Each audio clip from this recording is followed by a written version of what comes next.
Hello and welcome. This is NTA Tuesday Live, and I'm Cyril Stober.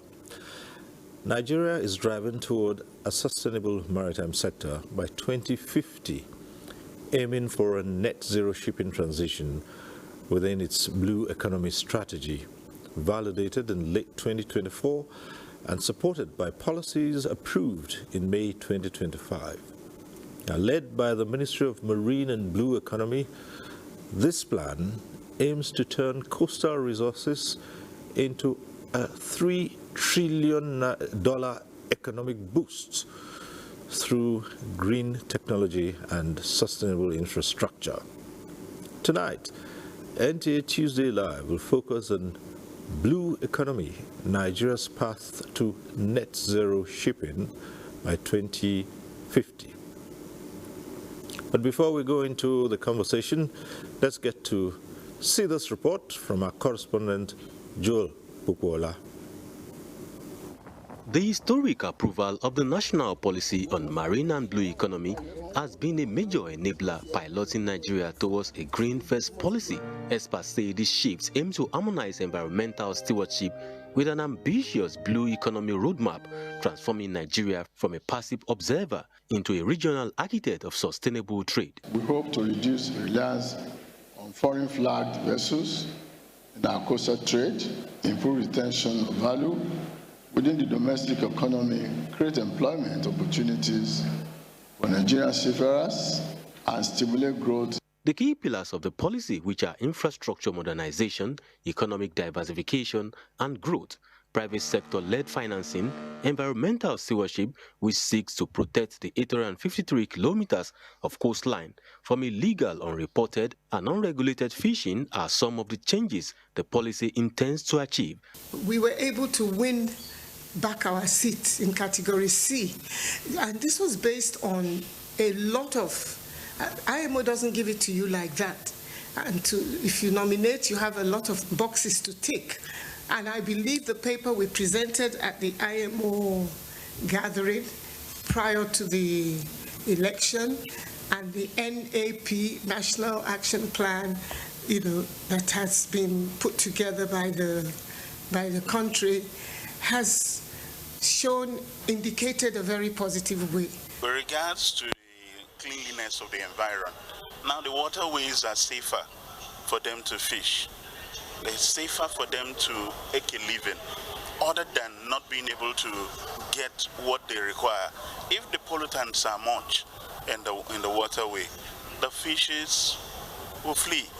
But when the areas are in order, now it gives room for them to fish. The marine area is convenient, and the fishes come close and they fish. One of the keys to unlocking the vast potential of the maritime sector is investments in ports, and the Apapa port, which has been approved for a facelift, is an indication that Nigeria is on course. This and security of Nigeria's coastlines, experts believe, will attract the needed investments.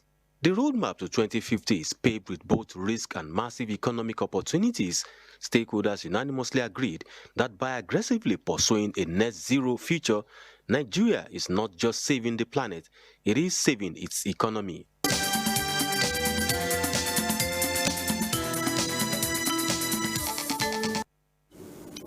All right, that report sets the tone for tonight's discussion. Let's start off by introducing our guests. We'd like to welcome to this program Dr. Omar Ofodile, Director, Marine Environment Management Department of NIMASA. Thanks for being with us tonight. Thank you for having me. All right. We're also joined here in the studio by Dr. Annie Odunayo, President, Women's International Shipping and Trading Association. Thanks for being here. Thanks for having me. Right, joining us from our Kaduna studio is Dr. Shehu Usman Gidato. He is a maritime expert. He is Director, Academic Planning, Nigerian Institute of Transport Technology, Zaria. Good evening. Thanks for being with us.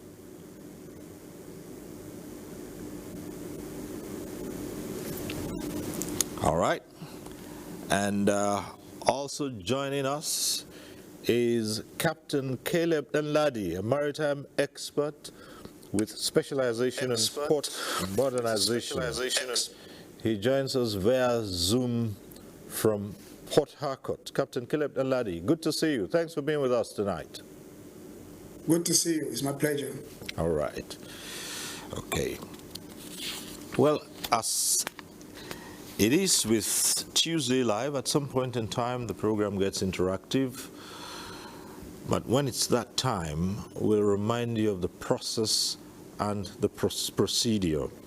For now, let's get to the main issue tonight, which is the blue economy, Nigeria's path to net zero shipping by 2050. Perhaps a very good place to start is to put into context what net zero shipping actually is. And for that, let's turn to the Director Marine Environment Management Department of NIMASA, Dr. Omar Ofodili. Thank you, Cyril. This is a good place to start. It is extremely important that we understand the concept of net zero. When you say net zero, it simply means what are you emitting?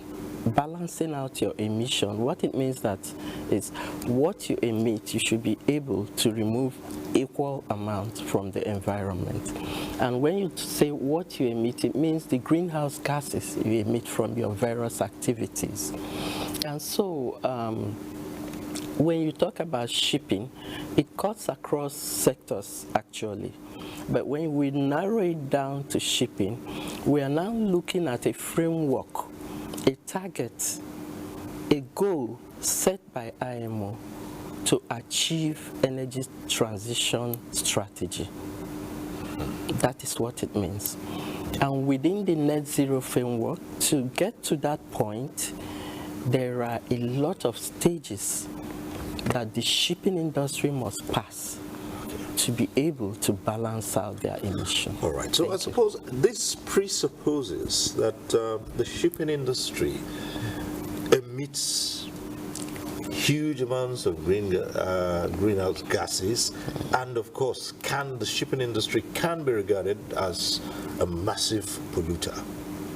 For people who live in the hinterland who are really not conversant with shipping activities, which are mostly in the coastal areas, that they're wondering just how much of these greenhouse gases are emitted from shipping activities. So perhaps that could also help to make people understand that. Yeah, thank you, Cyril. When you look at the research work and outputs we have there, the studies, it says that shipping is about the least emitter of greenhouse gases. But regardless, when you look at it, IMO is not resting on its hours because of this pronouncement. Why? It is expected that shipping emission will increase with increase in activities across the waters. Okay. And so they are putting strategy in place to ensure that before we get to that stage, we already harmonized issues that will lead us to achieving that. All right, thank you so much. Let's hear from Dr. Odunayo, who is president of Women's International Shipping and Trading Association. So, yeah, greenhouse gas emission, just like Dr. Omar set the tone, the IMO is very concerned because, you know, the aquatic environment, when there are pollutants, it kills them. That's number one. Number two, like if you go to Ogoni land, pollution from ships, look at what it has done. It devastates the environment. And then there's the pollution on the road, like you see a vehicle that is moving, for example, and the exhaust is emitting smoke. It's the same thing in the maritime environment. The vessels, when they move, as they move, they discharge all sorts of things into the environment. And I mean, if we don't take care of the environment, in the next 50 years, we will have nothing to look after our people. Some of us might be gone by then. So, and that is why the IMO, under their various conventions and under the various committees, of which I'm sure Dr. Omar Ofodile is probably one of them, they have come up with this, and they're looking towards 2050 to eradicate Nigeria is supposed to sign on to it and be a part of it. We are on the way to that, and I'm sure we will get there. As you are aware, we're already in category C. And once you get into such category, you have become like one of the big players. Okay. Yes, and you make the laws, and you must ensure that you also abide. Let's understand the categories. We're in category C. So how many categories?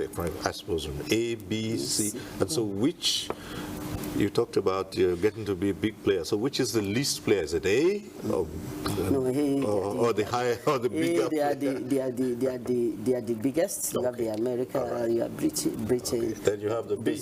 Then you have the B. And then you have C.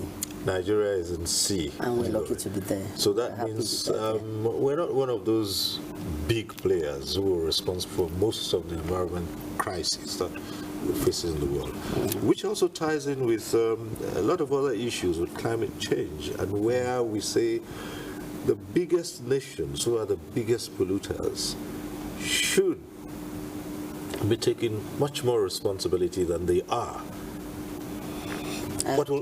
Honestly, I agree with you. Okay. Thank you, Cyril. Maybe I'll just chime in there. Yes. It's important to understand that IMO has a principle it's set on, and that is no favorable treatment. Okay. Whatever is applicable to US, UK is applicable to Nigeria, regardless of the fact that you're a developing country or the least polluter. It's only one regulation that binds the entire member states. And because of that, you cannot look at yourself as not being a big player. That is also what is affecting the transition to the net zero framework. Okay. Yeah. All right.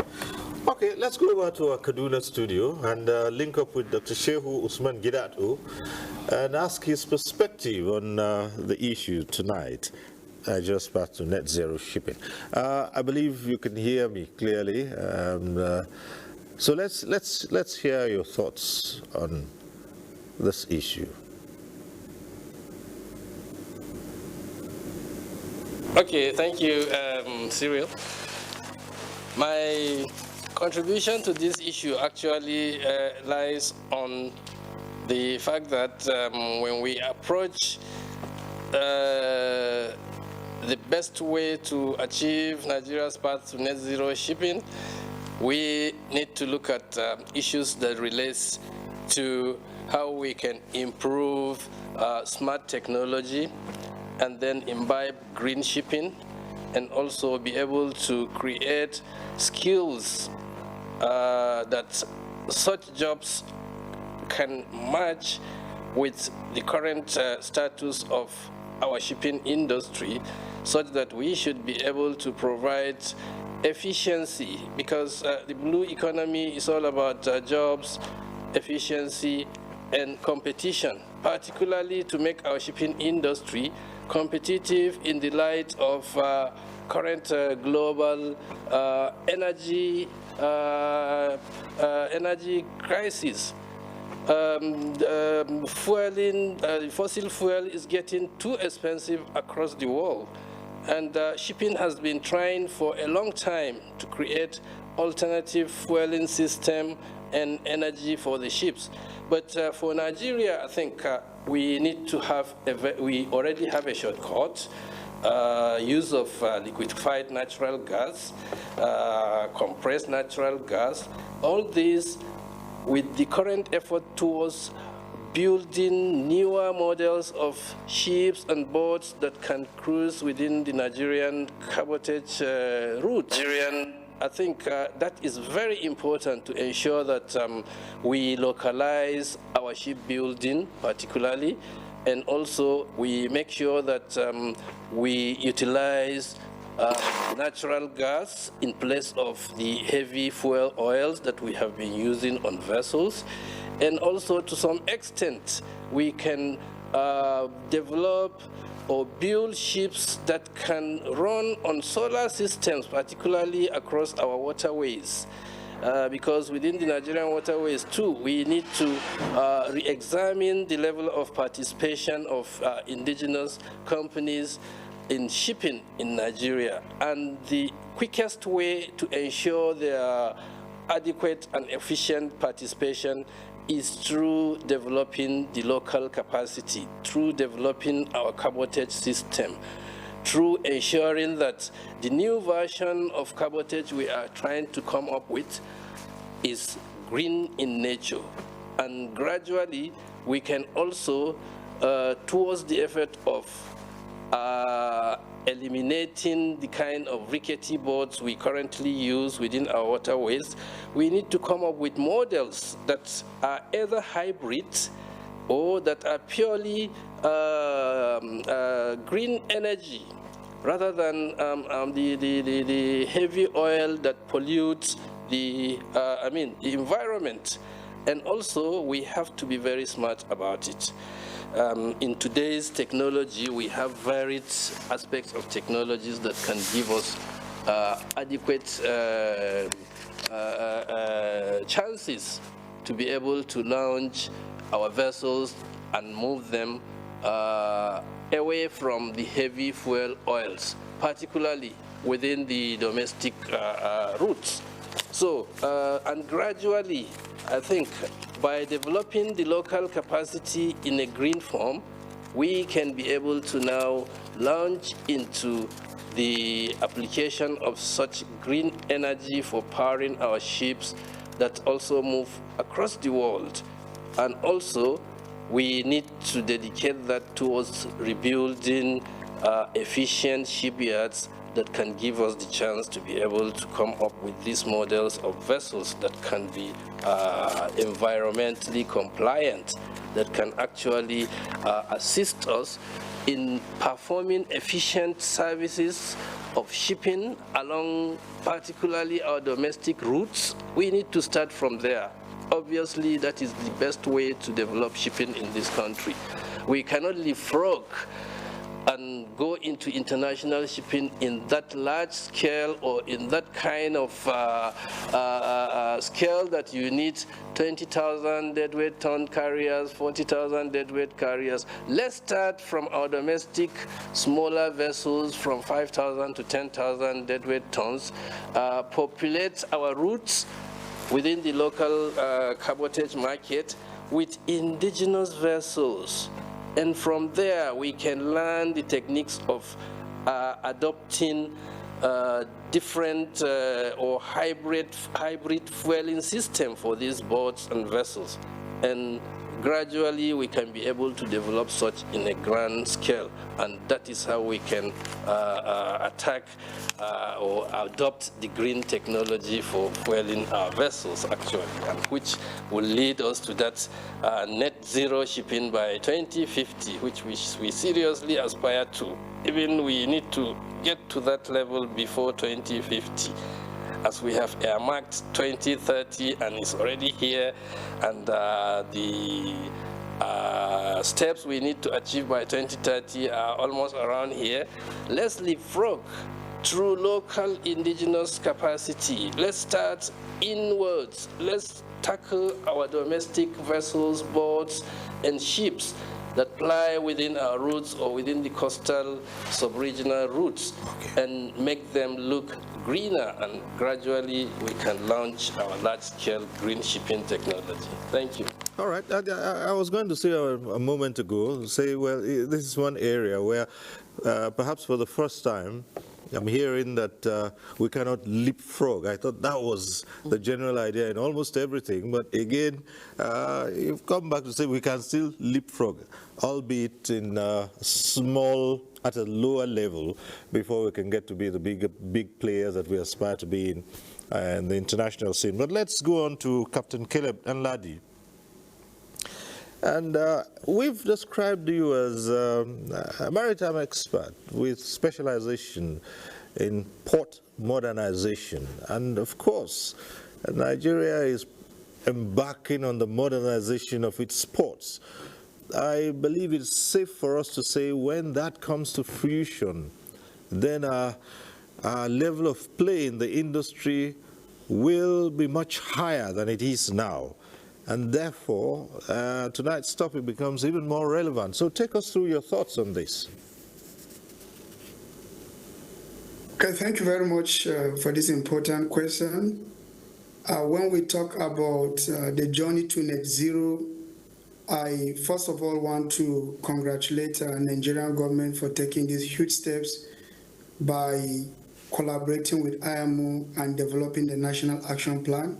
It shows a huge step in the right direction. So when we talk about ports, it's not all about shipping. Ships emit various greenhouse gases, and according to studies, they emit between 2 to 3%, but it's not limited to ships alone. In ports also contribute to these greenhouse gases. We have to go back to basics to look at what are the causes of greenhouse gases in ports. For instance, now the major contribution of greenhouse gases in port have to do with maritime traffic, which is shipping in and out of ports. Then we also have to look at the cargo handling equipment. Then also the logistic, the inland logistic. Those are the major contributors of greenhouse gases in ports. Now, let's go through the challenges we are having today in port. Most of the challenges we are having before port modernization have to do with obsolete cargo handling equipment. Most of the cargo handling equipment are being run on diesel, which contributes to greenhouse gases being emitted to the atmosphere. And we are talking about the journey to net zero on 2050. And one of the strategies that is going to put in place is about port modernization. And I'm very happy we discussed about port modernization last month here. And Nigeria has taken a huge step to modernize port, especially Apapa and Tinkan ports. So how do we modernize this port? We have to move away from the fossil fuel. We have to imbibe green technology in such a way that the ports themselves have to be electrified. Electrification of port is very important. We have to look at models in other countries, other advanced countries that have been developed and are evolving. For instance, if you go to the port of Long Beach, they have adopted the green technology today. And then all the ship shore handling equipment, all the cargo handling equipment are all run by electricity. So I strongly believe that if we modernize our ports, well, we develop new technology that runs on alternative fuels like hydrogen, LNG, and methanol, I think we are going to address the issue of this decarbonization. We are going to reduce the emission. Another important thing that we have to look into when it comes to port modernization has to do with port digitalization. Most at times, ships spend longer times in port because of administrative hurdles and administrative delays. But by digitalizing these ports, it's going to improve the turnaround time of ships. When you improve the turnaround time of ships, the ideal time of ships in port is being reduced. That simply means the ships are emitting less sulfur and less nitrogen oxide into the atmosphere, which is important and crucial. The most important point we have to look into if we really want to modernize the port, we have to look into shore power. We have to provide alternative means of power so that when these ships come to port and they berth in port, they will be able to switch from their main heavy fuel oil or low sulfur diesel oil to shore power. That simply means they are not emitting anything into the atmosphere, and we are also complying with the decarbonization strategy, which is important. However, we have to ask ourselves questions. Are we ready? Yes, we are ready because the country is on the right path. However, we need to develop infrastructure. What I mean by infrastructure, we mean green infrastructure that have to address the issue of alternative fueling system. We are moving away from the traditional fossil fuel into the cleaner energy. Now, we have to address the challenges of supplying those fuel. Are we ready? Do we have enough infrastructure to accommodate those fuel? Which I strongly believe that is on the action plan, which we are going to develop. Another challenge, again, has to do with manpower development, because the maritime labor market is changing as a result of decarbonization. What it means now, we need to train local capacity when it comes to retrofitting of ships. because a lot of ships that comes to port now will need to be retrofitted. Those ones that use the old engines, they need to be retrofitted to make sure that they are efficient. So we need to train people when it comes to retrofitting of ships. That simply means there will be a lot of employment opportunity, like Dr. Gidadu has said. There will be employment opportunity for marine engineers. There will be employment opportunity for naval architectures. There will also be employment opportunity for electrical engineers that will be involved in electrification of ports, and also battery engineers that will be converting the grid to shore power, which is important. That simply means that by adopting the decarbonization strategy, we'll be able to address the issue that have to do with unemployment of youth, which is crucial. However, it's very important for us to address certain issues. Those issues have to do with the local capacity development, which is important. We need to begin to train our people so that by the time we get to certain target, 2030, 2040, we should be able to have specialists that will be able to handle those alternative fuel supplies. We should be able to have specialists that will be able to account for carbon. We are talking about decarbonization. One of the pathways to decarbonization is for you to be able to account for the amount of carbon that is being emitted. That simply means you have to train people when it comes to technical expertise, which is important and which is crucial. Now, there's a global emphasis when it comes to environmental sustainability and governance. That will also provide employment opportunity for most of the people in port. However, we have to begin to train people when it comes to ESG so that they can be ESG auditors. We have to train people when it comes to carbon footprint, when it comes to collecting and analyzing data in carbon in compliance with international maritime regulation. The good news now is Nigeria is on IMO category C. We are right in the table. We sit when decisions are being taken, which is very important. But for us to move further, we need to address the issue of infrastructure when it comes to alternative fuel. Now, we are talking about electrification of port. We are talking about the green port strategy. All this comes with finance. We also need to address the issue of finance, which is important. Then we have to develop strategies that will be able to invite local international investors so that they will have confidence in us that we are on the right path. Investors now have seen over in the past 2-3 weeks, the NIMASA have done remarkably well. The IMO have come and they have discussed about Green Voyage 2050, which is very important. So we just need to keep the pace. We need to modernize our ports so that we can keep pace with development.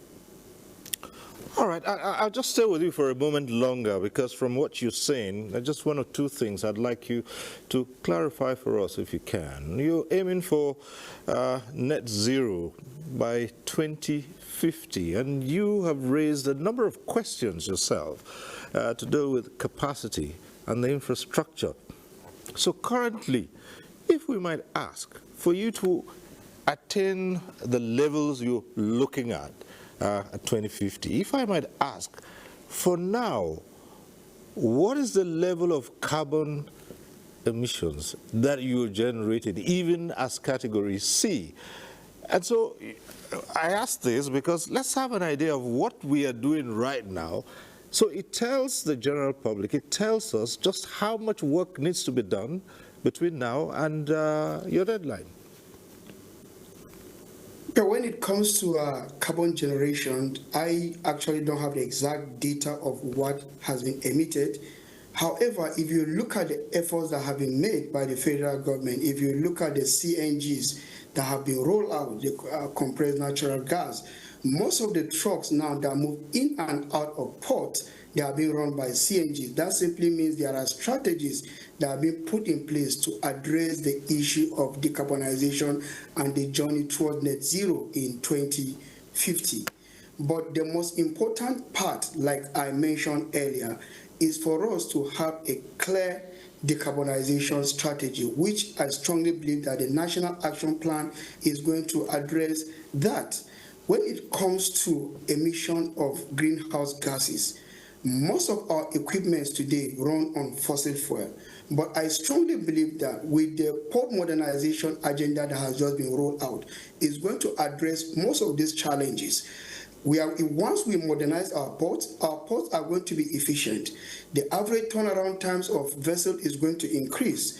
The average waiting time of vessels is going to increase, and the average cargo dwell time of vessels is going to increase. That simply means the time that the vessels spend idle in ports, burning fuel, and also emitting these greenhouse gases are going to reduce, which is very important and crucial. Digitalization is very important because it aids trade facilitation.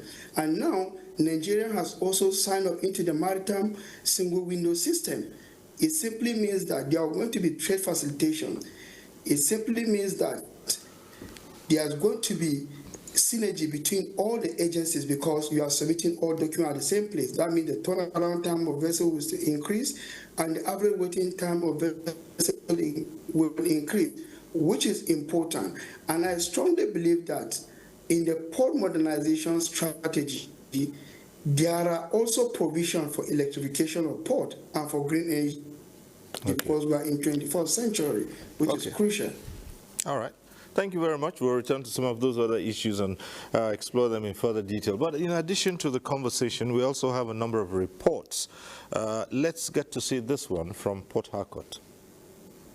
Nigeria's target of turning coastal resources into $3 trillion economic boost through green technology and sustainable infrastructure in the next 10 years could be a catch for the Niger Delta region, given its massive coastal environment and biodiversity. Industry players are convinced that the region could provide the country with enormous exportable coastal resources if well harnessed. I am told most of the trawlers we had in rivers and Bayelsa have been sold. What are they using it for? Are they not using it for business? They are, and it's been dominated by Indians and the rest. They catch this fish, export it, go and use it to do other things, and still bring it back to us. So most of our state government should ensure the state ministry of transport who were having this, they should even create a department or a ministry of blue economy. There is a lot. For instance, this sand is a seabed sand from part of our ocean in Bayelsa.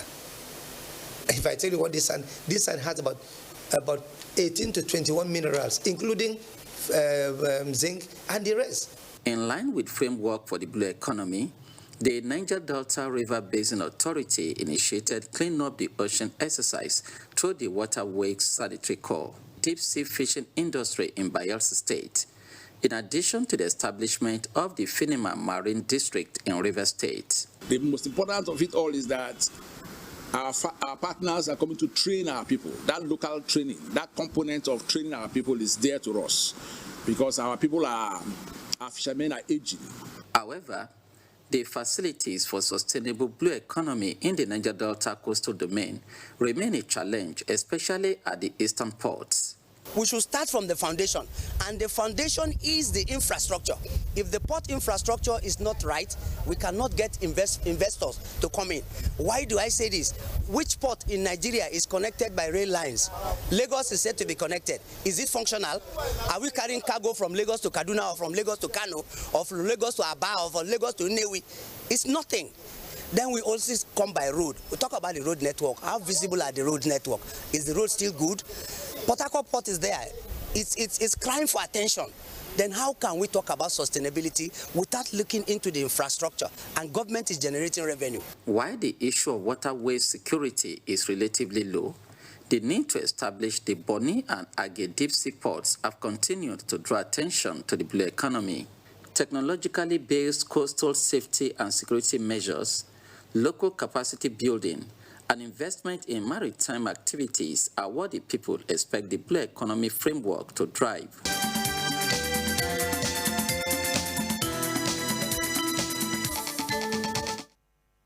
All right, from a report in Port Harcourt, let's get to see this other one from Calabar.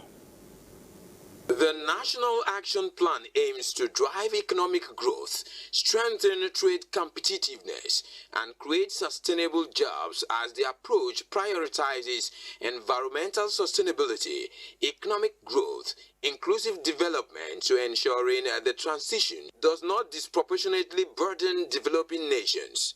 at the 84th session of the Maritime Environment Protection Committee, MEC 84, of the International Maritime Organization, IMO, Nigeria's Minister of Marine and Blue Economy, Dr. Adegboyega Oyetola, stressed that achieving net zero emissions by 2050 must align with sustainable development goals. The African Continental Free Trade Agreement is bringing so much money into the African trade zone.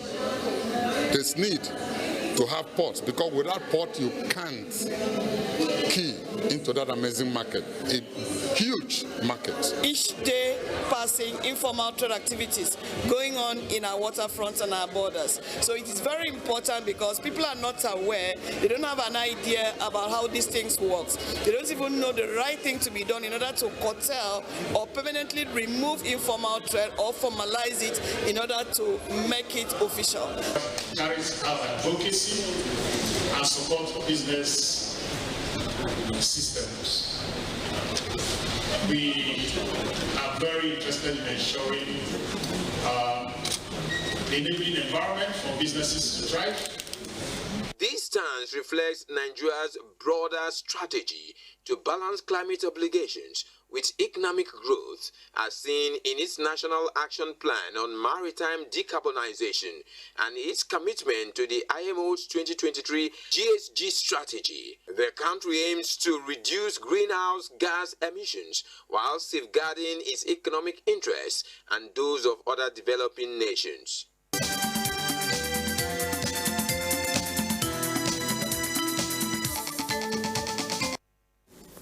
Well, those two reports raise a number of issues, but before we come to them, let's get to talk about the immediate economic and environmental gains Nigeria stands to get from this transitioning to net zero shipping. Yeah, Nigeria has quite a lot to gain in this transition. In fact, this is an opportunity for Nigeria to boost its economy further. However, when you look at the concept of transitioning to a net zero future, it is complex. It's not as simple as everyone is talking it. Reasons being that there are two parts to it. The nexus between blue economy and shipping cannot be overstressed. They work hand in hand. Why? Ships ply on waters. And whilst this is happening, there are so many issues that needs to be addressed. You cannot separate shipping from IMO regulations. Yeah, IMO is not just looking at only international shipping now. For it to be able to account for its emissions, there must be a holistic synergy between your domestic emissions and the international emission. And as such, for transition, blue economy, Nigeria to benefit, you first of all look at where is Nigeria on issues of IMO regulations as regards emission. It is important to note that in the concept of net zero framework, there is going to be a fund. And that fund mandates vessels that don't meet their emission threshold to pay. Okay. And now, if that is such, where is Nigeria as a nation? Well, it's not peculiar to Nigeria. It cuts across Africa. We don't have the vessels, and even the ones we have are not efficient. Well, I'm not cutting you short, but do we even have the statistics? Oh, well, yeah. We have the statistics here and there. Some research work say about 2% of the global fleet is what Africa has. So when you look at this thing and look at the net zero fund that is proposed, what it means is most of our vessels, or let me just say Africa, because if I keep calling Nigeria, it's not peculiar to Nigeria. You can't separate the continent on this issue. And now you realize that in that framework, it will be the vessels that are not compliant that will continue to pay into the fund. You must balance out your deficit so that you become compliant. And most of the vessels up there are all compliant, or at least almost there. But when you come down to the global north, you realize that we have not started. And this fund is meant to also address certain issues. For instance, the green ports that is being talked about. One of the major reasons why the ports must be sparked is because of vessels.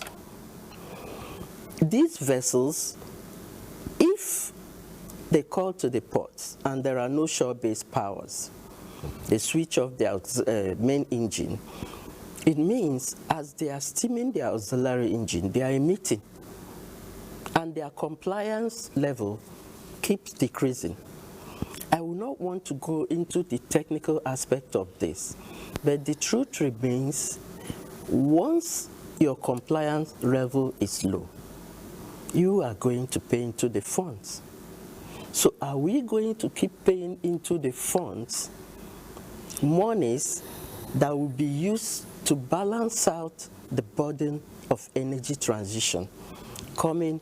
And it's important to know that when these funds will be disbursed, it is not only coming to Nigeria, African countries. You have the seats, you have the LDCs. And so by the time they spread the funds across board, what it means that is we are shortchanging ourselves. You are the one paying most. You're not going to get back all what you have paid. So the best thing for us is to start at this point. It's never too late to put our house in order. We have everything going on, but there's need to bring it together into a form of framework that will catalyze actions that will lead us to being where we should be in energy transition. And I must say that NIMASA is not resting on its oars. The trajectory leading to energy transition did not start today. By 2011, the only gas that was not regulated was carbon. IMO has been regulating gases, the sulfur, the nitrous oxides. These are, I mean, you are hearing decarbonization, decarbonization. It's not about decarbonization alone. There's been desulfurization, denitrification. Why carbon has become a problem is, if you go to research works, you realize that carbon is the smallest existing gas in the atmosphere. But because it persists, that is why the effect is so heavy on the environment. Gases like sulfur, nitrogen, all the other greenhouse gases will not persist as longer because they have short lifespan. But carbon dioxide remain there, keep piling, and getting to that level where the global temperature is a threat to mankind.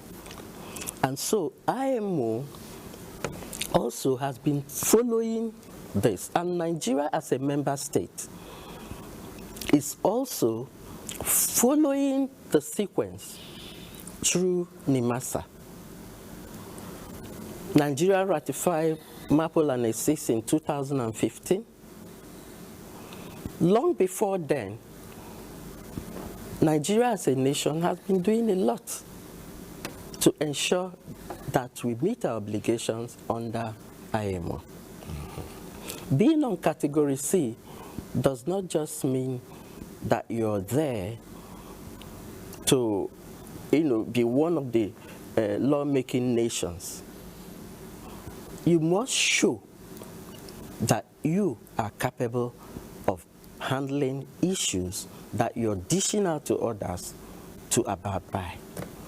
And so I am very confidently saying here that NIMASA has been doing a lot, in fact, proactively to achieve this long before now. Okay. And that is why we have regulations guiding the activities of vessels. We have also relationships with the MPA on ports. If a vessel is calling to your port and there's no shore-based power for you to switch off your engine and reduce your emission, you pay, not even only to the funds. We also have enforcement regulations that will make you pay for certain levels of emissions. Okay, but, well, you have those, but when you do not have the infrastructure, so can you enforce that? Yes. Nigeria ratified MAPOL Annex 6. And because we have ratified that convention, it is an obligation that we implement it. Okay. Now, yes, we may not be there, but definitely we are working towards being there. It's not peculiar to Nigeria. In fact, whenever I go on workshops, conferences, and we have to interact and talk, you realize that Nigeria is far ahead most of the African countries. Naturally. And the only thing is for us to start putting our house in order. It's no longer an issue of we are not transiting. It's an issue of what do we do not to be left behind. It's a good place for Dr. Odunayo to come in because what Dr. Fodili has reeled out here, you are the Shipping and Trading Association, and you use the vessels, yes, which cause all these issues. And again, we go back to the question of ports infrastructure, where the more you emit, the more you pay.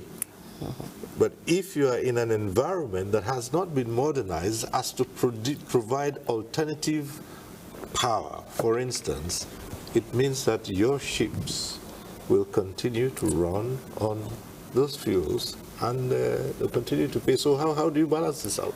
Yeah, thank you very much. The good news is recently the President of Nigeria and a team of experts, including investment managers, they went to the UK. An agreement was signed for the renovation of the infrastructures at the Lagos ports, that is the Apapa port and the Tinkan Island ports. And I've looked at everything about what was said, including steel, including everything that we've talked about today, digitization and all of that. They are going to do it. And we have signed the agreement. It's going to be midwifed by Citibank and some other consortiums. So we are optimistic that we are on the right path, because like we said, the journey, usually said, the journey of 1,000 miles begins with a step, and the federal government are taking the right step by going into the agreement. What we need now is implementation. When the implementation is done, you discover that our ports will be more compliant, and our people will, at a point you were talking about funding. Yes, you talked about funding. The issue of green gas emission, the kind of billions that's been voted for it, it's a lot, and Nigeria can take advantage of it. The only thing is, you as an individual cannot go there. You have to go through your system. So there's the green bonds, which we can take advantage of. Then if you go, there's the climate fund as well, which you can also take advantage of. Then the African Development Bank is also giving loans to that effect, so that some of the vessels that people are using in Africa, because Dr. Fodili has established that the problem is not generic, so it's not peculiar rather. It's not peculiar to Nigeria, it's a global thing for us in Africa because we are developing countries, and so most of our vessels, our people don't have capacity.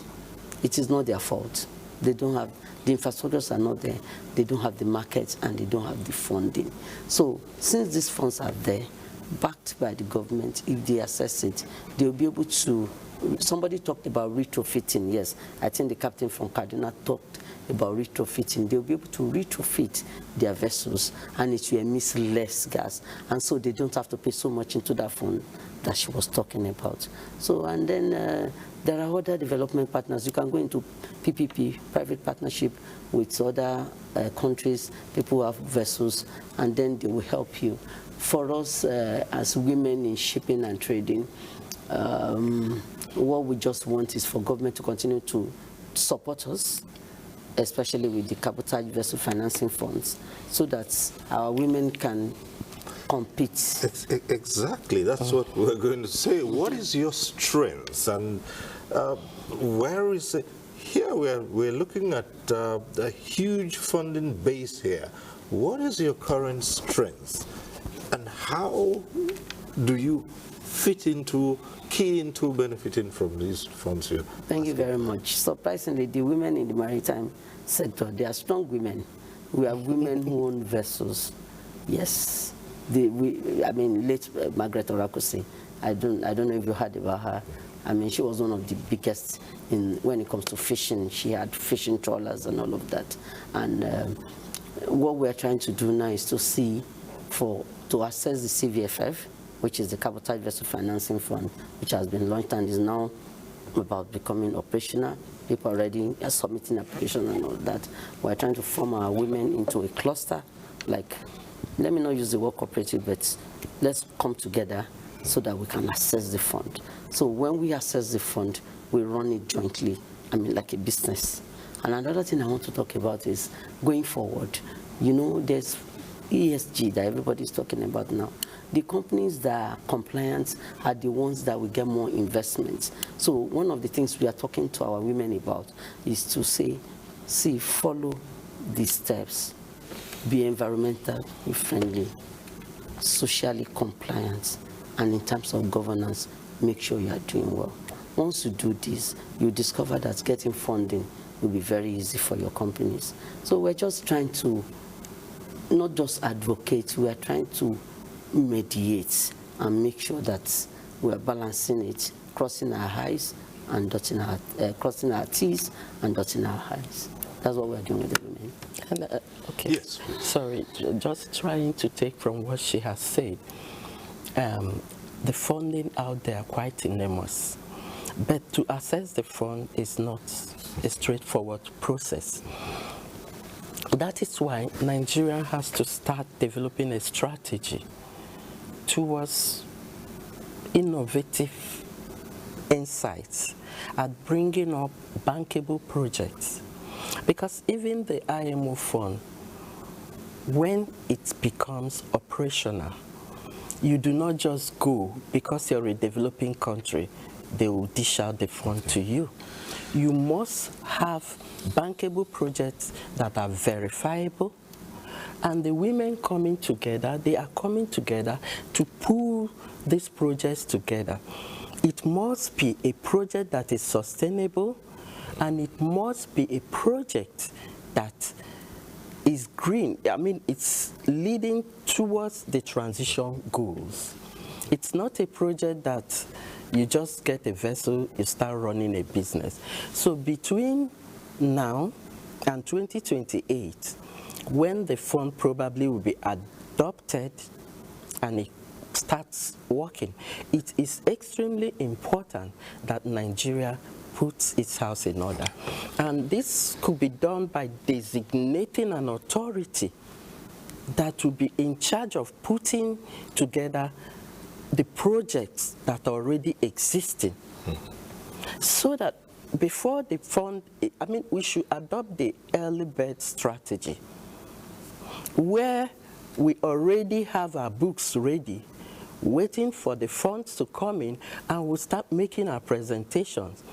And a designated authority devoid of bureaucratic bottleneck will be very good towards achieving this. I mean, we have a lot of bankable projects. We have inland waterways that are yet to be harnessed. In fact, from the records, they say that 3,800 kilometer inland waterways in Nigeria is what is functional and navigable now. But also, research work is telling us that about 10,000 kilometers of inland waterways in Nigeria are yet to be harnessed. So you have potential for 10,000. So these are potential doing 2,000 projects that will be put together to attract this fund when it becomes operational. And without, taking much of the time, I would also like to say, like Dr. Anis said, there are so many funders out there waiting for projects to come up to mop up the funds. Okay. And so it has become really very important that we look at that angle and get ready for what is to come or what is already available. Okay. Thank you. But again, you say, yes, all this is available there. And as you say, you must put your house in order. So let's go to Dr. Gidado in Kaduna. Putting your house in order. You probably watched 2 reports.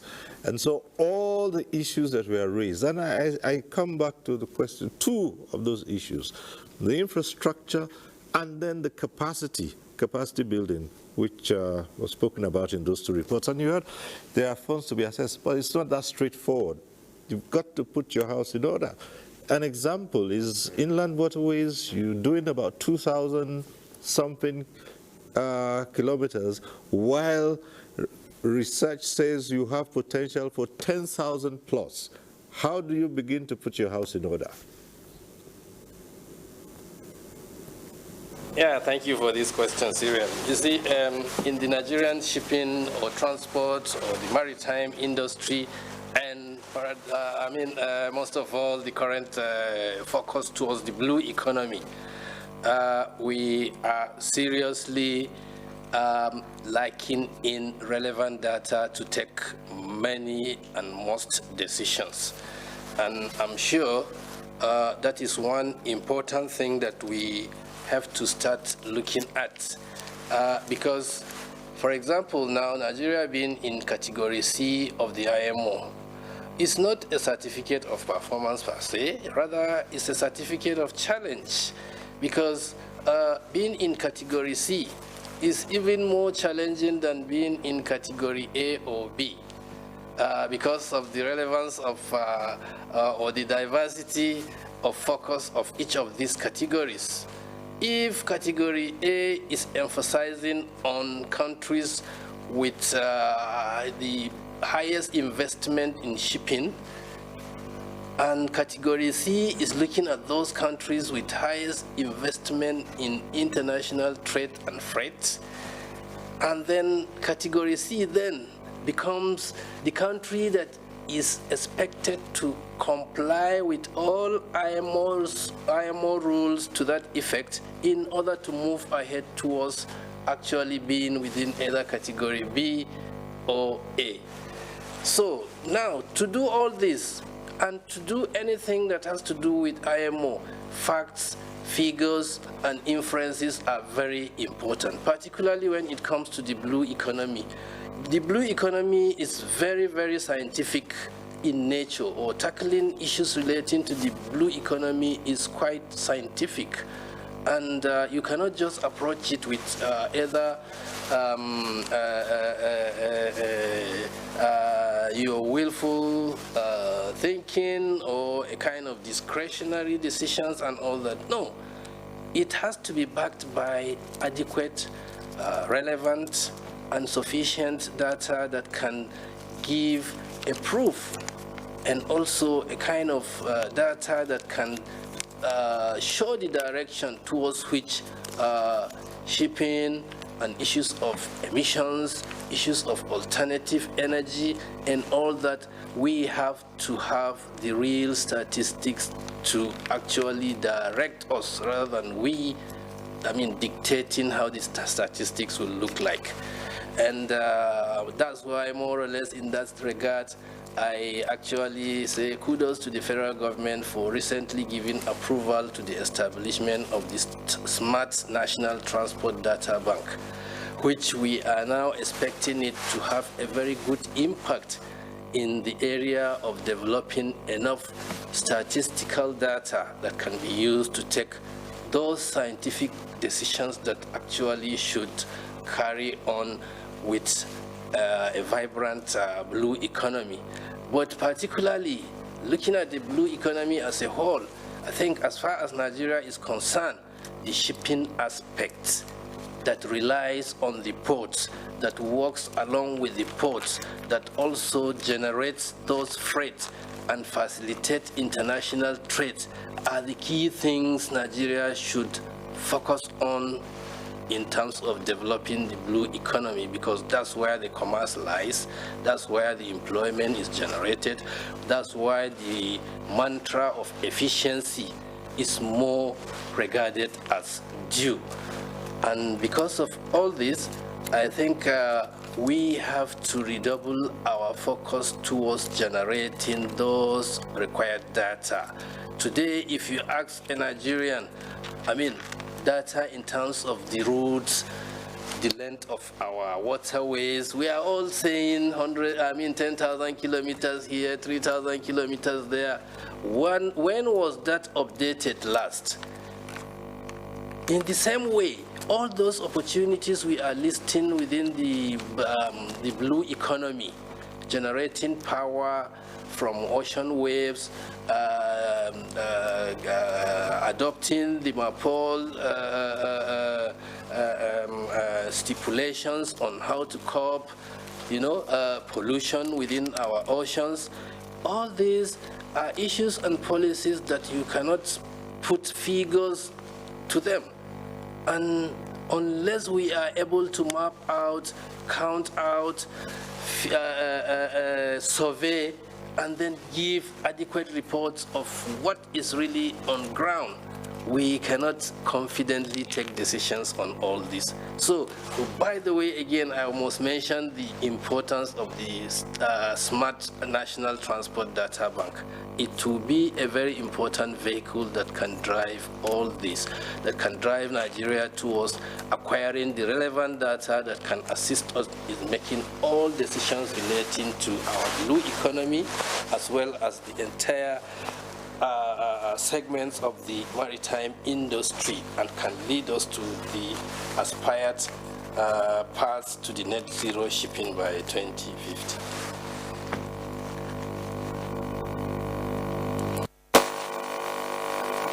Issues with the blue economy and Nigeria's path to net zero shipping by 2050, and hopefully we'll get contributions from those who are watching tonight's program, because then our phone lines will be open to hear comments and questions from those who know about the subject matter or those who wish to know more about it. So stay with us, we'll be right back.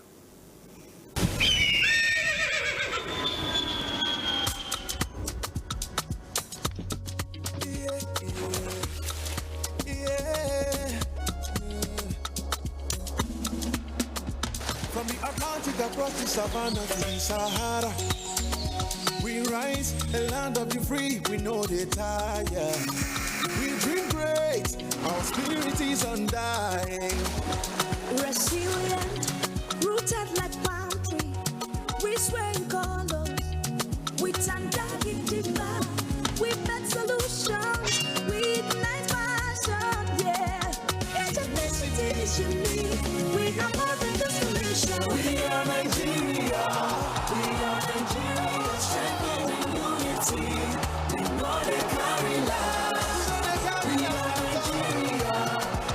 Nigeria, together live the dream of a land with great destiny. We are Nigerian. Brought to you by the National Orientation Agency, NOA. The federal government of Nigeria warns vandals of national assets, electricity transmission towers, cables, and other facilities to desist from this act of sabotage. Vandalism is a serious crime punishable under the law. Vandalizing electrical equipment will affect millions of Nigerians, including your loved ones. Remember that national assets belong to all of us, hence the need to protect them.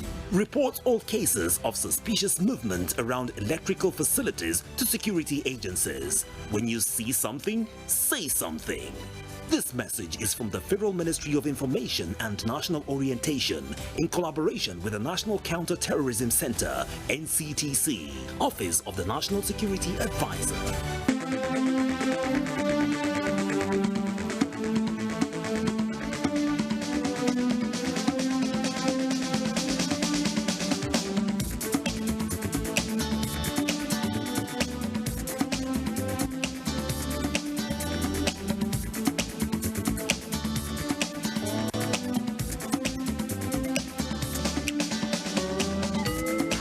NTA Tuesday Live, a network issue-oriented innovation talk show.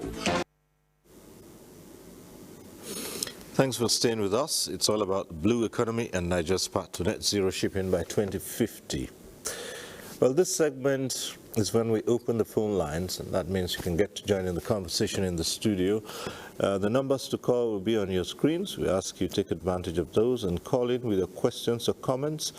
And as we do every Tuesday, we say this: if you're calling in and your call gets through to the studio, do us a favor, turn down the volume of your TV set to avoid the echo or the hurlback. And as we always say, do not bother too much about the greetings, just a simple hello.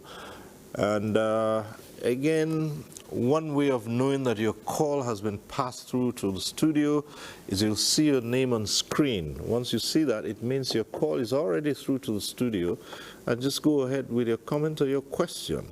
And whatever issues you raise, our guests will be willing to address them as they come. Right, we start off with another of our reports, this one from Enugu. The Southeast is the hub of manufacturing, exportation, and importation of goods and services. The Customs Department is licensing bonded warehouses and inland terminals across Aba, Onitsha, Enugu, Ebonyi, and Imo states.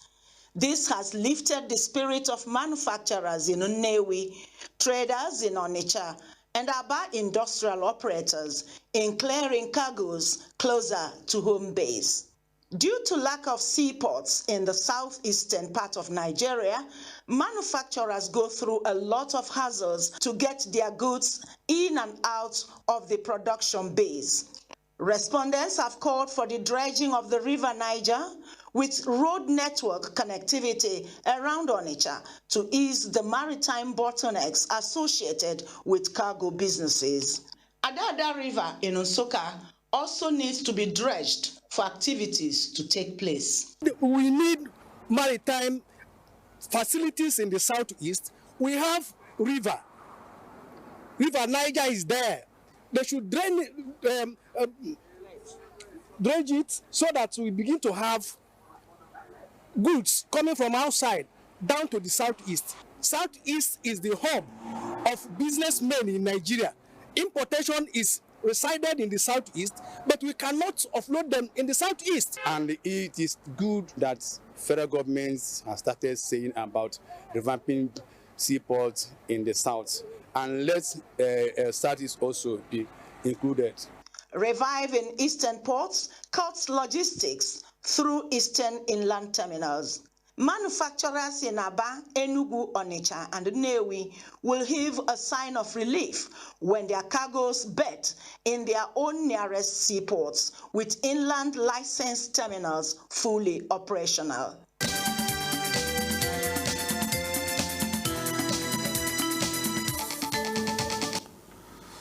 All right, the phones are already active, and even while that report was on, we had a caller on the line. I believe he's still there. Ifeanyi from Delta. Hello. Ifeanyi from Delta, if you're there, go ahead.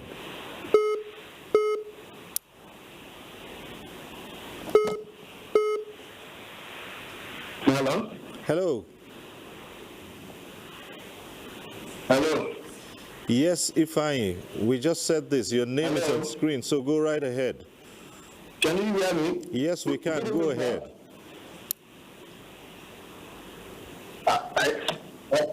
Can you hear me? Ifeanyi, I just said that. You, sir. Good. Go ahead. The signal is bad.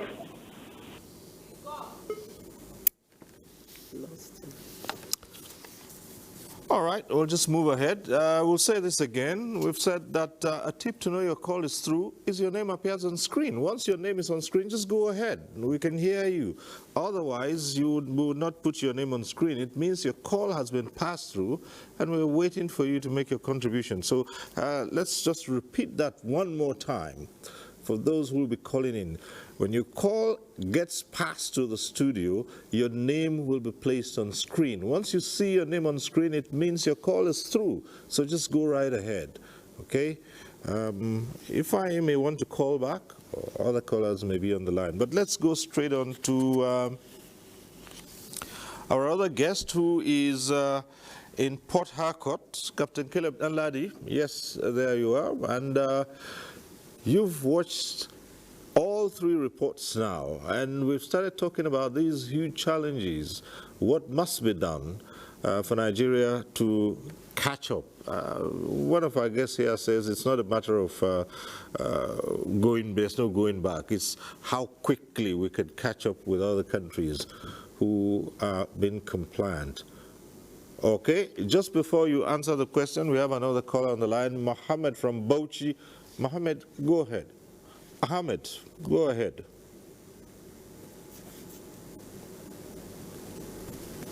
All right, fine.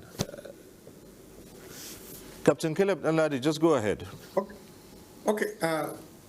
It's very important, like Dr. Gidado has said, the very important thing is data. Data is very crucial and is very important. Why do I say so? Because it's going to make you to have some informed way of doing decisions. But based on the videos we just watched and the report about inland waterways, Nigeria have a huge potential when it comes to inland waterways. We have over 853 kilometers of coastline and over 10,000 kilometers of inland waterways, out of which 3,000 are navigable. So very important for us to achieve trade facilitation on inland waterways. One of the most important things and the first step to do is to carry out continuous dredging and not just an emergency dredging. We need to constantly dredge the channels. However, before we dredge the channels, we have to carry out an environmental impact assessment, which is crucial, and that will guide our decisions. Once the channels are constantly dredged, most of these containers that are being brought to Lagos can be safely navigated using barges to Onitsha and also to Lokoja and all the inland ports, which is important. Above dredging, another thing that needs to be done is to ensure that most of the navigable channels are being buoyed. That will improve the safety of navigation, because if the channel is not being buoyed, we will have a lot of incidents, which is important. We have had issues where we have a lot of wrecks. So wreck removal is also another strategy, which is very important. And I'm very happy that the National Policy on Marine and Blue Economy, which has a 10-year roadmap, has a lot of potentials to address these issues. Above all, it's not about dredging. You can dredge the channels and move these goods from Lagos to Onitsha. However, we need to have a multimodal means of transportation, which is important. We need to have rail that is being linked between these inland waterways to the end users, because if we bring in these goods using barges to Onitsha port, we must have rail that will be able to evacuate this goods to final users. Some of these goods are bound for Port Harcourt, some of these boats are bound to Enugu, and some of these goods might be bound to Far North. That is another area that we are addressing the issue of port congestion, because as soon as the goods comes to Lagos, you move these goods through barges to Onitsha Port. Is going to address this issue. Another issue that we need also to address about building capacity. I know we have a lot of well-trained engineers, well-trained hydrographers, but we need to continuously training them so that we'll have a sustainable plan, which is very, very important. Now we talk about inland waterways. We have to adapt innovation. Innovation is very important, and innovation is the key. We are talking about modernizing our inland waterways. We also have to look into decarbonization. How do we decarbonize these inland ports? We have to develop local talent. We are talking about the green funding now. The green funding, definitely we have a lot of funds, but the processes that to get those funds. However, it's very important for us to have local capacity, people who can be able to develop local grids, like local solar power panel, which is important. Then we have to move into what we call private-public partnership, which is very important to attract investors. How do we attract investors? We can attract investors by giving them tax relief. We can attract investors by at least giving them some waivers when it comes to import duties and excise duties. Very important also, our inland waterways must be safe. The good news is through the Deep Blue project that was implemented by NIMASA, we have not heard the issue of piracy in the last 3 years, which is very important. So we must continue sustaining this momentum. Now we talk about modernization. Modernization can actually improve surveillance, which is important. By modernizing these our ports, by modernizing the inland waterways, by constantly dredging them, and also have a surveillance on the way, we are going to address the issue of maritime security, which is important. All right. Another issue we have... Let me ask you to pause a while here from the point of maritime security, but let's take this call and then we'll return to you in just a moment. Nasiru, who's calling in from Abuja, if you're there, just go ahead. Please, good evening. Yes. Hello, good evening. Yes, go ahead. Please, my question is, I want to know the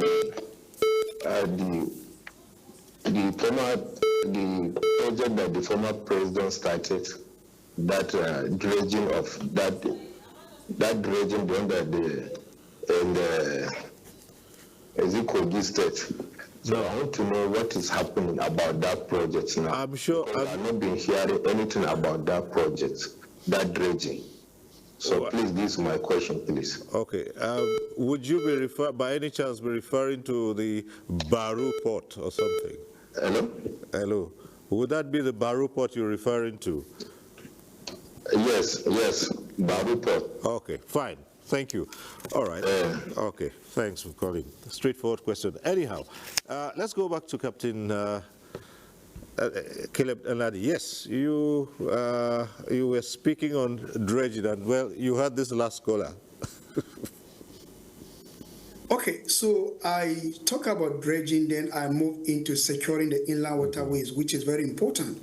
But when it comes to securing the inland waterways, because the inland waterways stretch over a lot of communities, one of the most important things we need to do is to have a stakeholders engagement with these communities so that they will have a sense of ownership.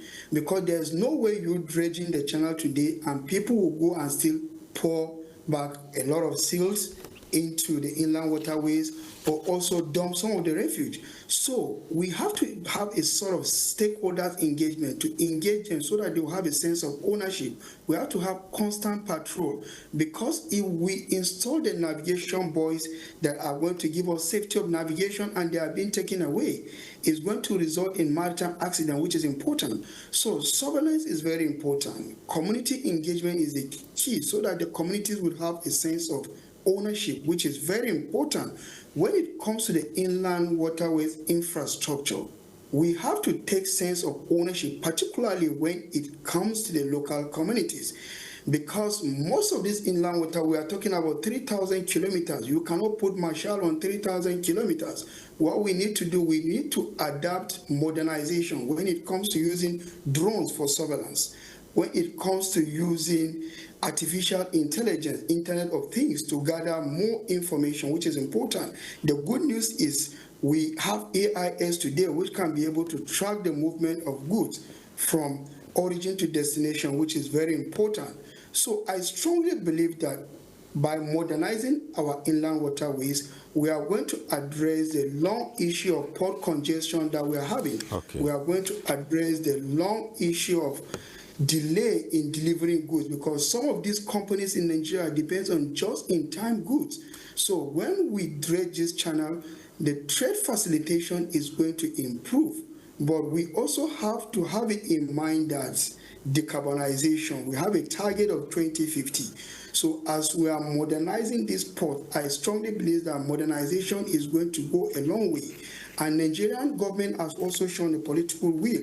If you look at from the inception, the creation of the Ministry of Marine and Blue Economy to harness the potentials of the blue economy is the right step in the right direction, and also the 10-year roadmap to address these long outstanding challenges. I think the government has done enough. Okay. All right. Well, speaking of which, the development of the inland waterways and all that brings us to the question posed by Nasiru, who called in from Abuja. Well, I'm afraid I believe that it's NIWA that will be able to tell us the status of the Baru port. I doubt if any of our guests here would be in a position to know. Does anyone know anything about that? It's in the purview of NIWA. NIWA would be the one to be able to state what the status of the Baru port is. We can only say from reports that we have gathered, nothing is happening to that place, and it's not in use. That's as best as we can say, but the status would have to be given by NIWA. That's not represented on this. But let's go to Kaduna and speak with Dr. Shehu Usman Gidatu once again.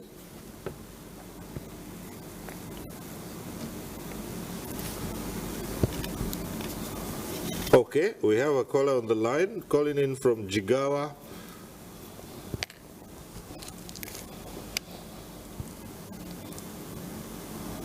Hello. Okay, let's start on that call. Or any other port is necessarily functional only if it is connected with other modes of transport. The Barrow port typically is a project that was actually fully completed, but find itself in a situation whereby the Ministry of Works has to provide the roads that will link to the port. The Ministry of Transport have to ginger the railway to revive the railway line or modernize it to a standard gauge track, which is what is desirable for a seaport of, a river port of that nature, by virtue of the kind of cargo that can move in and out of the port. So basically, Barrow Port can only function when other responsibilities of providing linkage by road and by rail has been achieved, and which is naturally, for example, today, the Ministry of Marine and Blue Economy can only canvass for that, for either roads or rail to connect Barrow Port. But definitely may not be the sole developer of that road or rail line that will link Barrow Port. Right, So Dr. it has now Gidatu. become a port that is within a multi-faceted responsibilities. And when it comes to... Yes, I was just saying, isn't that a reflection of the state of affairs? Because you're looking, you yourself said earlier on that we needed a holistic approach towards this in developing the infrastructure, finding a way to decongest the ports, which is all tied to what we're talking about. And so there are other aspects, other areas that need to also key into this. Isn't this a reflection of the state of affairs?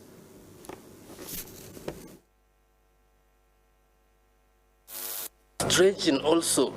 People look at dredging as just a once-off thing, or just continuous dredging. No, it is not. The bank of that river has to be protected from runoff water into that river again when it is to be dredged and be made navigable. And also, the river itself has to be trained in such a way that it will maintain a particular depth and a particular shape. In some segments, canals have to be created to either take off water or to inject water into the channel. So all these are some of the things that makes a dredged channel navigable for a long time. And especially in addition also, there should be the maintenance dredging on a continuous basis. Even in ports, some ports have maintenance dredging on daily basis, on weekly basis, etc. Talk less of a river channel. A river channel is more like building a road in a desert, with sand dunes coming up to cover the water, the roads at any point in time because of the continuous wind. So as this wind moves to obliterate roads built in the desert, that's how siltation also make nonsense of any dredging at any point in time, because it keeps on reducing the depth of the water by pouring in sand through siltation over this dredged area. So there are several things involved in a dredging that is expected to be of a long-term use, or that can be considered as a dredged channel. Sometimes even creating new channels is far better than dredging existing one. That is creating new canals, because the width of our rivers in Nigeria are more than what you need to maintain through simple dredging. You have to train the river in one case by reducing its own width, and also because some of these rivers are as wide as half to 1 kilometer. Which segment of the river will you want to use, and which one are you? So in most cases, these rivers have to be trained to become a little bit narrower than what they are today, and also to be dredged deeper, and also the banks have to be protected and tamed from runoff water that can further lead to siltation from ashore the river. All right. So all these are problems that has to be taken into shape in order to have a navigable dredged channel. So my understanding is that these are projects which will or should contribute to the success of the overall that we're talking about. And these projects are suffering. Perhaps let's turn to Dr. Fodili.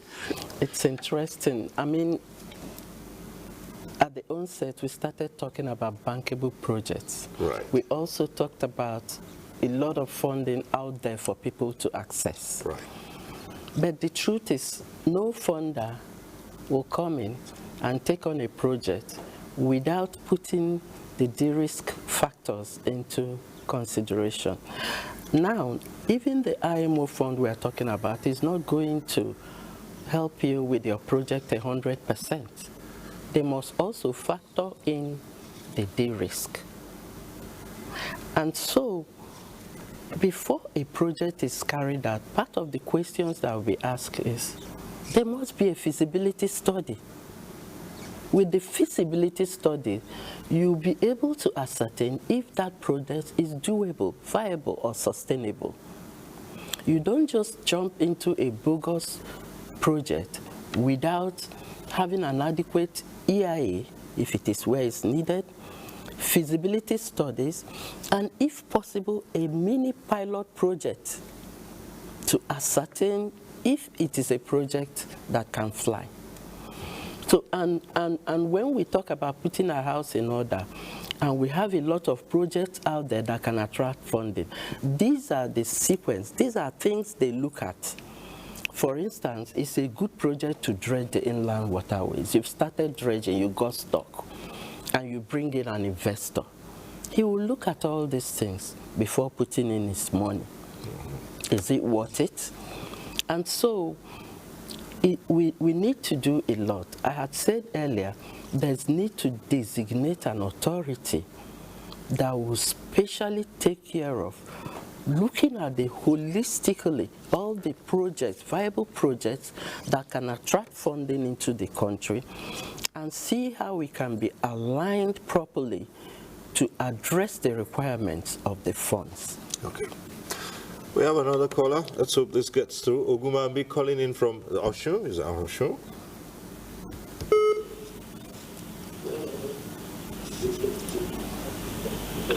Hello, Ogumambi. Malaysia, in Osun State. Yes, Ogumambi from Osun. Go ahead. So my contribution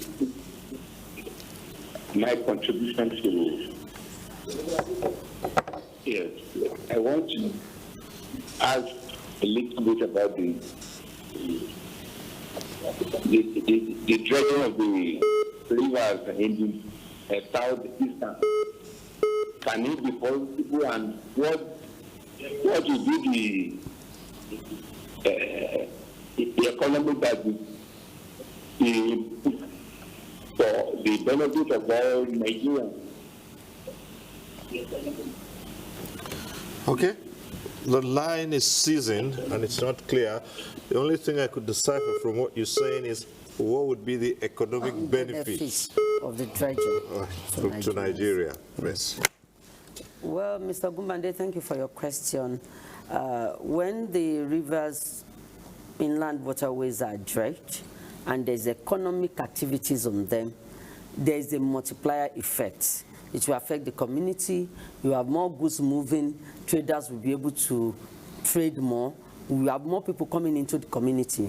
You even have more employment. So it's multifaceted. So it's just going to be like from one sector of the economy to the other. The market woman maybe used to take her like 2 hours to move her things from Iragbiji to Ife. If a river is dredged and she can navigate water in the inland waterways, and she doesn't have to go on the road and spend 2 hours, number one, she gets to where she's going on time. Number two, her goods does not get to spoil. And then she's able to quickly, turn over and come back and buy another one and sell. And so, it's a multiplier, it's multifaceted, it affects everybody. Demand that is, assuming there is a boat, for example, an engine boat, there's someone that is driving it, that is propelling it. There's someone that is helping people to load, and passengers are on board. So money is coming that way. So it just brings economic advancement. That is what it does. And also addresses the issue of emission reduction. Okay. It addresses the issue Going of back emission to our topic for today. So that by the time you shift in all those... you reduce the emissions even coming from the because vehicles. Are not on the road. Vehicles are not on the road, so it reduces that. Yeah.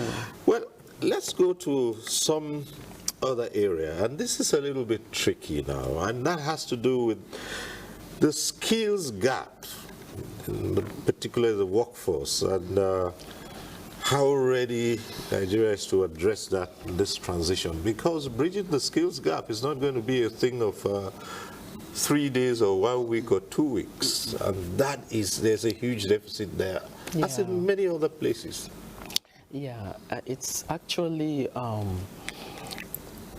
there's need for a lot of capacity building and improvement in having institutions develop their green curriculum.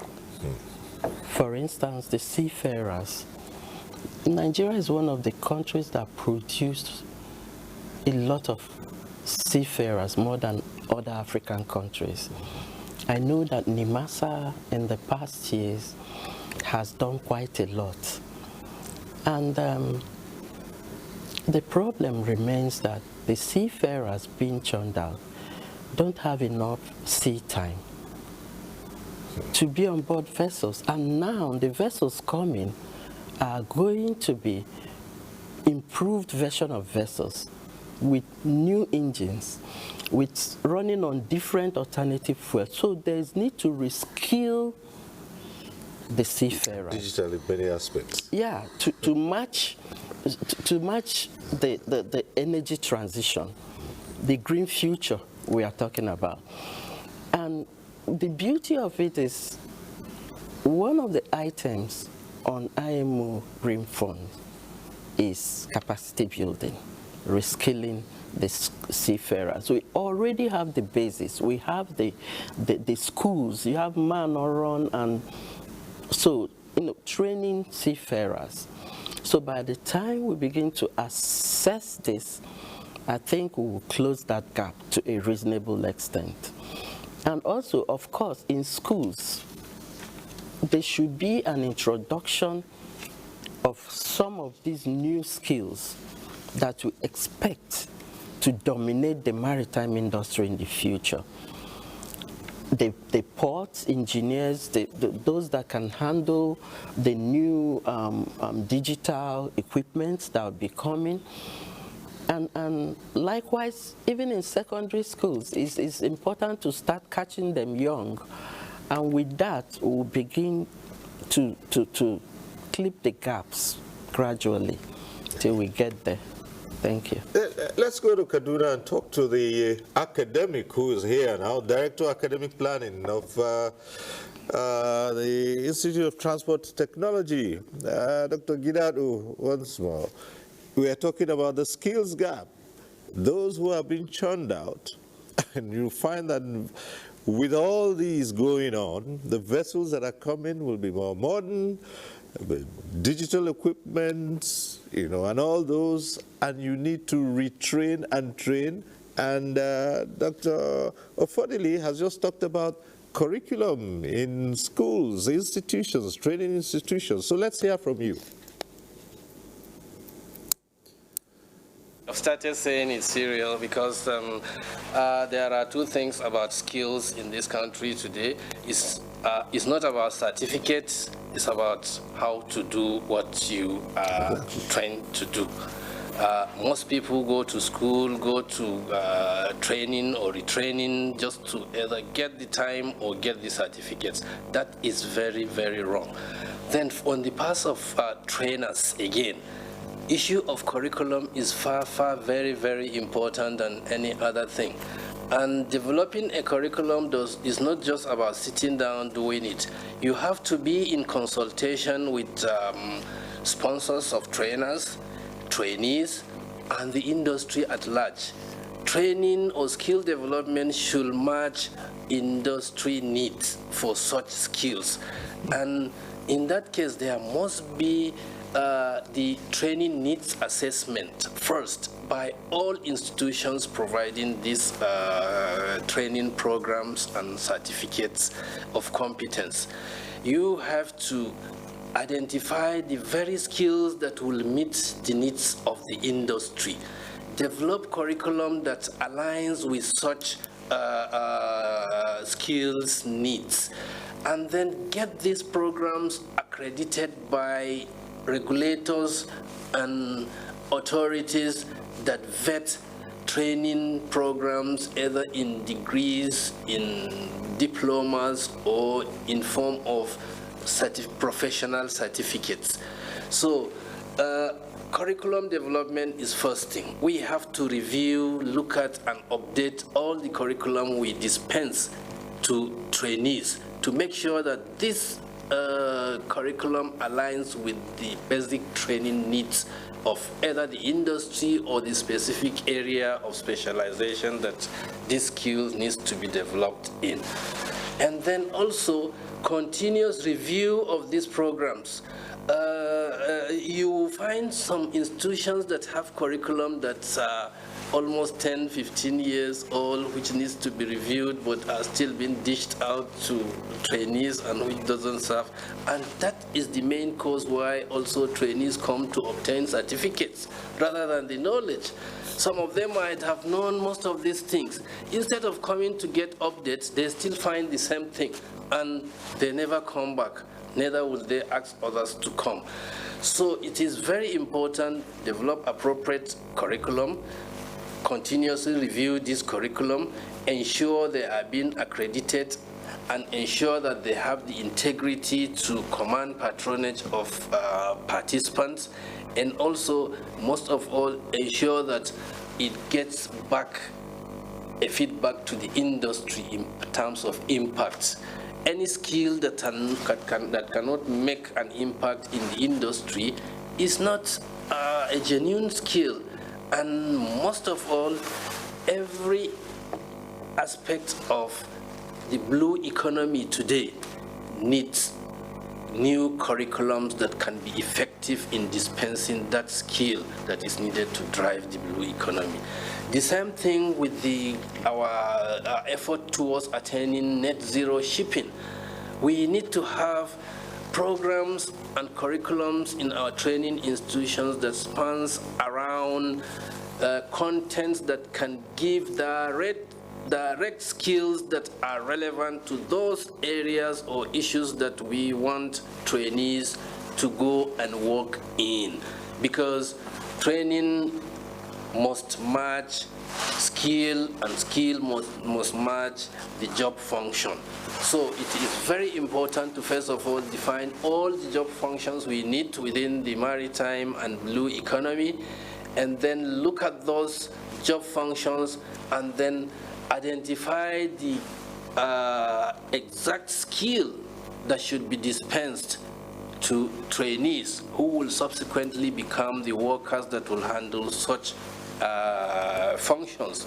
So this approach is quite fading. I wouldn't say it's not there, but it is a little bit fading. But we have to wake up, look at those areas, and then completely develop new curriculum that can give the desired skill for every Nigerian. I bet you most of our curriculum or our diets for education today in this country needs to be reviewed, needs to be updated. We are in the digital era. We are looking forward towards a green environment, a green system, green transportation and all that. Where is the skill that can ginger that? It's not about just hearing what green transportation is, how it works and all this. There must be a deliberate training program that can build in those kind of skills into our personnel, so that it becomes part and parcel of their way of doing things. If you see somebody doing things, guessing or doing it with discretion, he does not have the required technical skill to handle it. And that is what is actually dealing with this country in terms of having low efficiency in doing things or taking less appropriate decisions or policy measures and all that. So I think we need to now start looking at training as a key path towards developing skills that can subsequently be applied into the industry and or dispense the job responsibilities that are in that particular sector. Without skills, we continue to be guessing, we continue to use discretions, and we continue to be less efficient and less impactful in what we do. So it is very important, because by and large, what we are discussing today is really skill-intensive issue. Without the skill, we cannot make this kind of discussions materialize, really. Thank you. Right, let's come to you, Mr. Mayo. Yes. Yeah, thank you very much, Dr. Danladi. You've talked about capacity building, and I just want to say what we as women in shipping and trading, what we are doing in the industry to make sure that there's no death of maritime professionals, because the set that is in there now, they are going out, and we have a lot of agencies coming out. And the thing is, the time to catch them is when they're in secondary school, not when they have already gone to universities to say, I want to study X, Y, Z, let's put it that way. So what WISTA is doing is we go to secondary school and we organize, like, let me say, sometimes debates, sometimes quiz competitions, and sometimes we just do a talk. We have a talk with them. We tell them about the opportunities that are available in the maritime industry, the subject combinations that you need to do in secondary school and your your O levels in order to qualify. And then we show them the pathway. We tell them about the Maritime Academy Honor.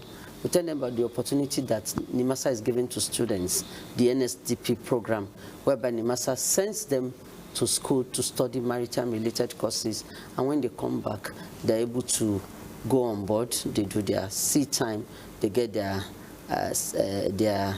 certifications, and then they become. Okay, because maritime I'm just reminded that a lot of them who have been churned out now don't get enough sea time. Yes, that's the truth. Okay. Especially those that came out before now. Yeah. But what we know, from what we know, the data that is available is the last sets that went, the way it is being run now is such that there's an agreement between the master, the school, and some others who are development partners to make sure that they see them all the way through. So we don't have to have them waiting for years. After they come back, they can't get on board. That is not good, because they just become rotten. They forget everything. And some of them will just fizzle into the society. And what's the essence of trying to say, we're trying to build the capacity in the maritime sector?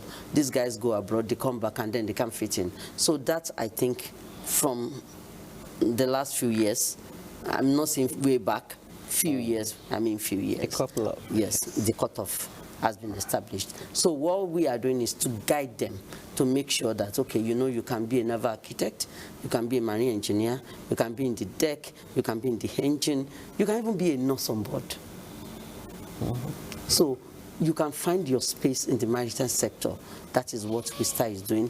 And that brings me, if you don't mind, to what we are doing again. WISTA Nigeria is hosting all the WISTA associations in Africa. They call them NWAs, National WISTA Association.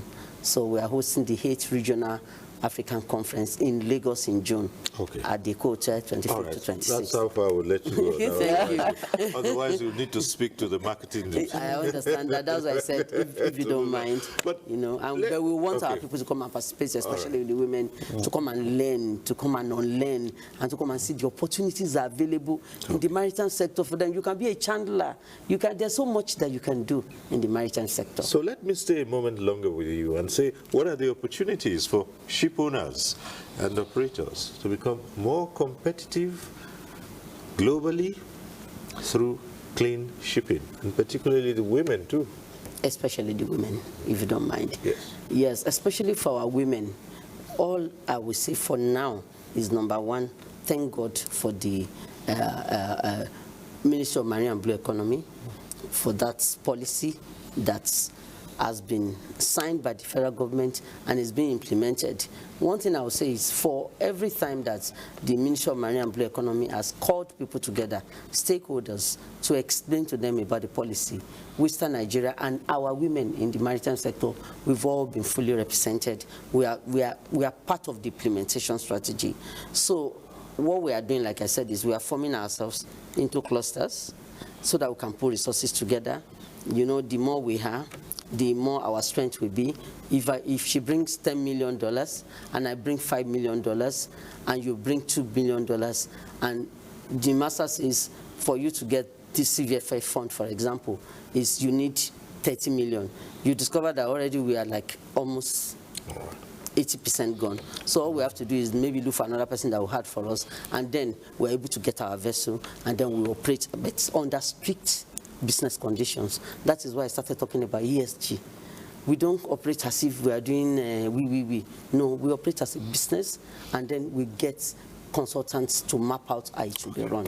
So the opportunities are there, and we're trying to take advantage. All right. As we prepare to wind down, let me come back to Dr. Fodeli, and this is to find out the key milestones and benchmarks for 2030 and 2040. You said we've already started. So what are those indicators we're looking at? Say By 2030, we ought to have attained this.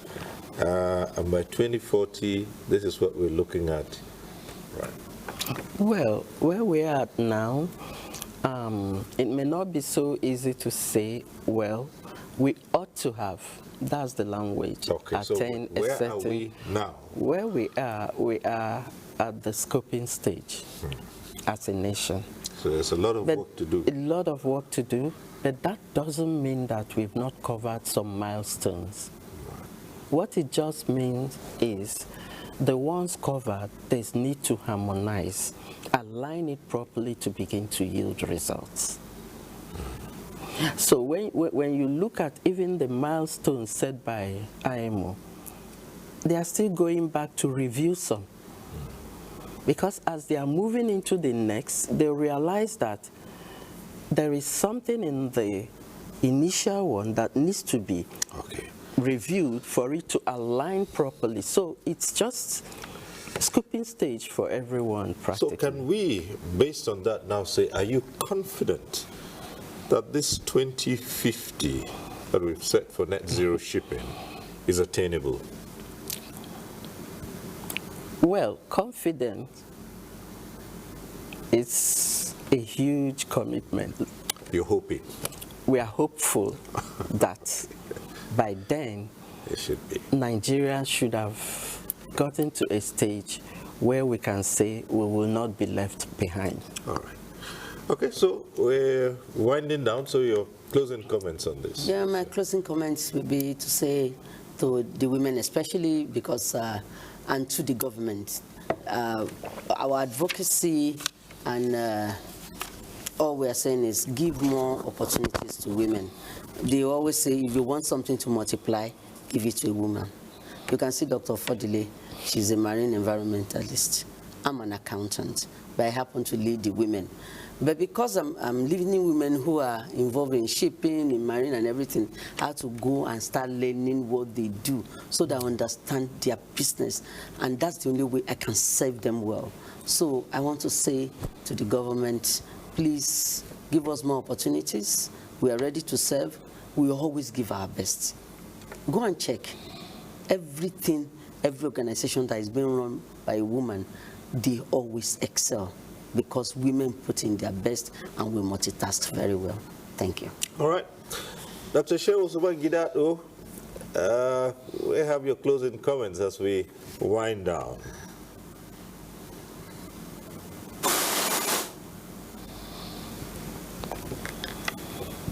We need skills.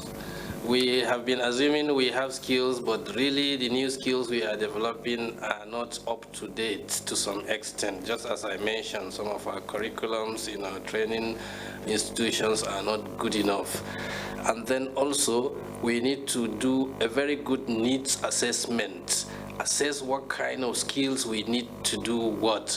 Then we transform those assessments into reports that can lead to development of that appropriate curriculum that can deliver that skill that is needed by everyone, every sector. Skill is what we use to do things appropriately. Knowledge is all about understanding, but skill is about doing it. So we need to get down to identify all our skill gaps, all our skill needs, and all areas that needed additional personnel with good skills to handle. Thank you. All right, and Captain Caleb Danladi, straight on to you. For me, I strongly believe as a nation, we need to prioritize port modernization. We also need to prioritize clean energy. Capacity building is very important, and digitalization. Now, it's very important also, before I go, to say we need to prioritize women when it comes to seafaring, because the number of women in seafaring is very low. If we must build capacity for seafarers, then we must increase the number of seafarers. At the moment, the participation of seafarers is low. So my parting word is we must encourage female seafarers. We must have more female seafarers, and we must go back to basics. to start teaching younger generation at primary school and secondary school level about STEM, science, technology, engineering, and mathematics, because that is the foundation of decarbonization, seafaring, capacity building, and digitalization. Thank you very much. Well, and I'm sure Dr. Duayo and Dr. Fodile here would echo those words that you have said. Dr. Fodile is a member of WISTA. All right. Oh, cool. Good enough. So, gentlemen, thank you so very much. Dr. Shehu Usman Gidato, Director Academic Planning, Nigerian Institute of Transport Technology, Zaria, who joined us from our Kaduna studio. Thank you so very much. And Captain Caleb Eladi, the maritime expert who joined us via Zoom from Port Harcourt. Thank you so very much, gentlemen. Thank you. Right. And back here, it's time to say a big thank you to the ladies in the house here. Dr. Omar Ufodele, Director, Marine Environment Management Department, NIMASA. It's been interesting having you here. Thank you. And Dr. Annie Oduayo, President, Women's International Shipping and Trading Association. It's been a pleasure. Thanks for having me. Right. Appreciate it. And that's our program today. We thank you for watching. Next week, we'll be back with NTA Tuesday Live. I'm Cyril Stover. Bye for now.